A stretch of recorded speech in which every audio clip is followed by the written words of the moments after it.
you. So I want to start with this new legislation. Donald Trump has proposed a number of policies for combating anti-Semitism on college campuses. Ellie, do you see these as strong and effective measures? And when organizations like ADL and AJC are pushing back, do you believe that those concerns are justified? First of all, it's great to be with everyone. Thank you for having me here. Maayan, you're talking about the Trump administration's approach to combating anti-Semitism, and it's something that I wrote about in Newsweek back in 2021, where I argued that the United States needs an anti-Semitism czar or commissioner, but also that it was time for us to take a whole-of-government approach to combating anti-Semitism, bringing together all the powers of federal agencies. And that's exactly what we're seeing the Trump administration do right now. So it's the approach that brings together everything from the Department of Education, cutting funds from the colleges, which has been very powerful, and I really believe if there's any progress we're seeing, it's because money talks. And then we've got the Department of Justice that are looking at the student visas and this zero tolerance policy for anyone who's expressing any kind of pro-terror activities or movement in the United States. And then the Department of State comes in, and they're the ones who actually issue student visas, the green card status.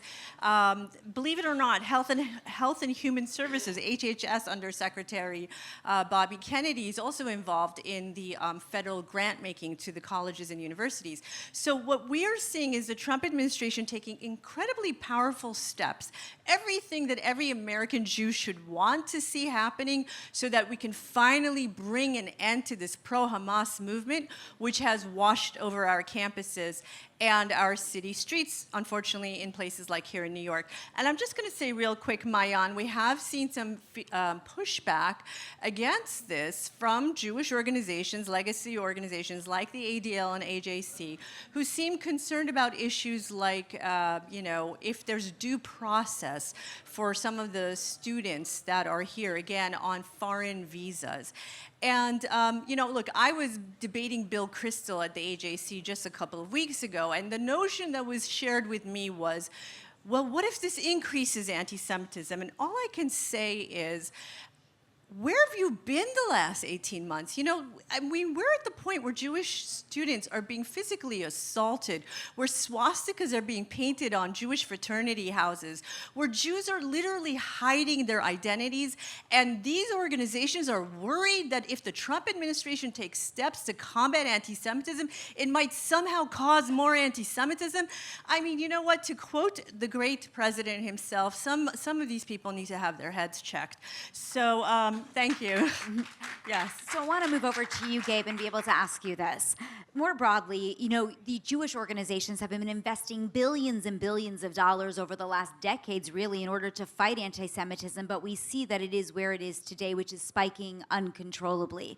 What needs to change in the Jewish world in order to partner with these new policies and ensure that anti-Semitism declines? Yeah, so first of all, the concept of ending anti-Semitism is nonsensical. Okay? We've never ended anti-Semitism before, end Jew hatred, all these things. They're very nice. They're very, we should strive towards a day of a beautiful place, kumbaya for the rest of the world, right? But they've hated us in every generation, in every place that our families have been to. You could trace my family from Russia, my other family from Turkey and Morocco, in Latin America, here to the United States. It's the same thing over and over. But it doesn't mean we shouldn't fight it, because fighting is surviving, and that's what we do. To say a word on what Ellie was saying at the end, lots of people always push back on, why are you fighting anti-Semitism so hard? It might cause more anti-Semitism. Screw you. We're going to fight back against anti-Semitism. These are the Jews of today. Okay? After 1948, what makes Jews is totally different. What makes up the Jews? We're now loud and proud. We helped form this country, this place is full of freedom of expression and religious liberties. That's what we're doing here. And when it comes to Jewish organizations, Jewish organizations that are run by boards that are far left-wing boards that are afraid to take on the real fights, that don't have strong Jewish identities, they need to be totally revamped. Or just we should get rid of them. We're talking about abolishing things, we can get rid of some of them. And you could talk about looking at where there are strong Jewish communities and what can we learn from them, right? In South Florida, where I live, so I'm a little bit biased, you look at strong, proud, Zionist, religious Jewish communities, and we don't have all the nonsense that you're seeing all over the country because we don't put up with it. And the last thing I'll say is, when you look at the literature from anti-Semites, and you should all do that so you can learn what our enemies are saying, they look at leaders where Jews take leadership positions in different organizations and governments all over the world.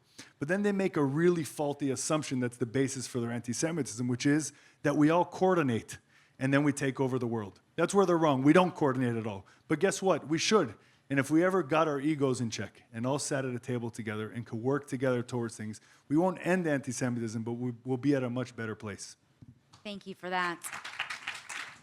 So, Ellie, I want to turn back to you because when you served as the Deputy Special Envoy for combating anti-Semitism, your focus was actually on the Middle East, and you looked a lot at Iran. Now, Iran is very interesting because the Jewish community of Iran, it seems to be that they live relatively safe lives and they seem to be integrated. And yet, on the other hand, you have said that Iran is the largest state sponsor not only of terror but of anti-Semitism. Which one is it? What is going on in Iran, and what do we need to do about it?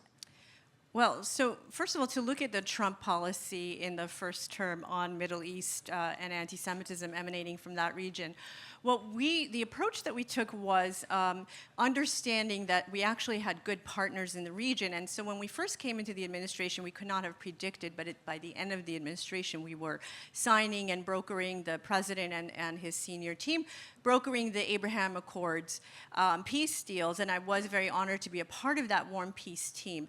And what that meant was that we actually had partners now in the Arab world, like the United Arab Emirates, that had already completely reformed their curricula. And so we had a model now of talking with other Arab countries of how to stem the anti-Semitism in their societies, very much pinned to the notion of the acceptance of the sovereignty of a Jewish state in the Middle East. And then regarding Iran, which we did designate as the #1 state sponsor of anti-Semitism in the world, it's I think the notion that because there's a Jewish community in Iran, that means there's no problem.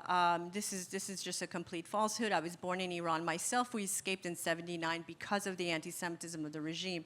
And I would tell you that in the State Department, we had a strategic plan that I helped write. And in the strategic plan, we designated communities that we felt were completely, held hostage, let's put it, by the governments that ran those countries. And Iran is one of those. We looked at Yemen at that time, it was a very small number, but they existed. Turkey as another example. So there are countries in the world that have Jewish communities that we believe the entire Jewish community could be at risk, and the Trump administration certainly tracks those communities very carefully. And we are unfortunately going to run out of time. So, Gabe, I want to ask you one last question, bringing it back home. The young Jewish students on the college campuses have been undergoing a tremendous wave of anti-Semitism before October 7th, but certainly since. If you could give one piece of advice to those Jewish students, what would it be? How do they stand strong in face of anti-Semitism? The best response to anti-Semitism is overwhelming success. When we're talking about success, it means building a Jewish home, having Jewish children, doing good in the world, being connected. First, you think of your home, being connected to Israel, being connected to our religion, right? Making sure that we're out there, because when you're in an inflection point from between 18 and 21 in your life where your brain is actually finally finishing to form, but your personality is starting to form and who you're going to be for the rest of your life. This is your moment. You can't wait till after college to stand up. Now's the time to do it. You need to be focused on what you're trying to accomplish. We're not in an era right now where you can just go to college and drink beer and do nothing. I have a daughter going into the Army this summer, and then college after that. But having the same talk with her, right? The focus is to build a Jewish home, to have a lot of children, to be overwhelmingly successful in the community, in business, and continuing pushing forward. And that's what it means to be a light unto the nations. Well, both of you, thank you so much. Thank you. Thank you.